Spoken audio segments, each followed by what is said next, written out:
बिस्मिल्लाहिर्रहमानिर्रहीम। नमाज मोमिन की मेराज है।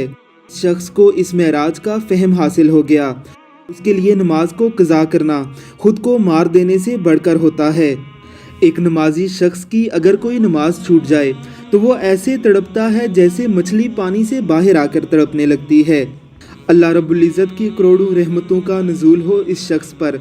गालबन किसी एक्सीडेंट में इसकी दोनों टांगें कट गई हैं, लेकिन इसके बावजूद भी ये अल्लाह का इतना शुक्रगुजार बंदा है कि नमाज के औकात में नमाज को पढ़कर अल्लाह रब्बुल इज़्ज़त का शुक्र अदा करता है। अल्लाह रब्बुल इज़्ज़त इसे जल्द शफायाब करे। हमारे प्यारे पैगंबर हज़रत मोहम्मद मुस्तफ़ा सल्लल्लाहु अलैहि वसल्लम ने इरशाद फरमाया है कि नमाज ही मोमिन और काफिर में फ़र्क करने वाली चीज़ है।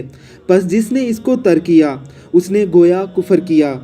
अल्लाह रब्बुल इज़्ज़त की ज़ात हम सबको इस्तिकामत के साथ नमाज कायम करने की तौफ़ीक अता फ़रमाए। आमीन सुम आमीन।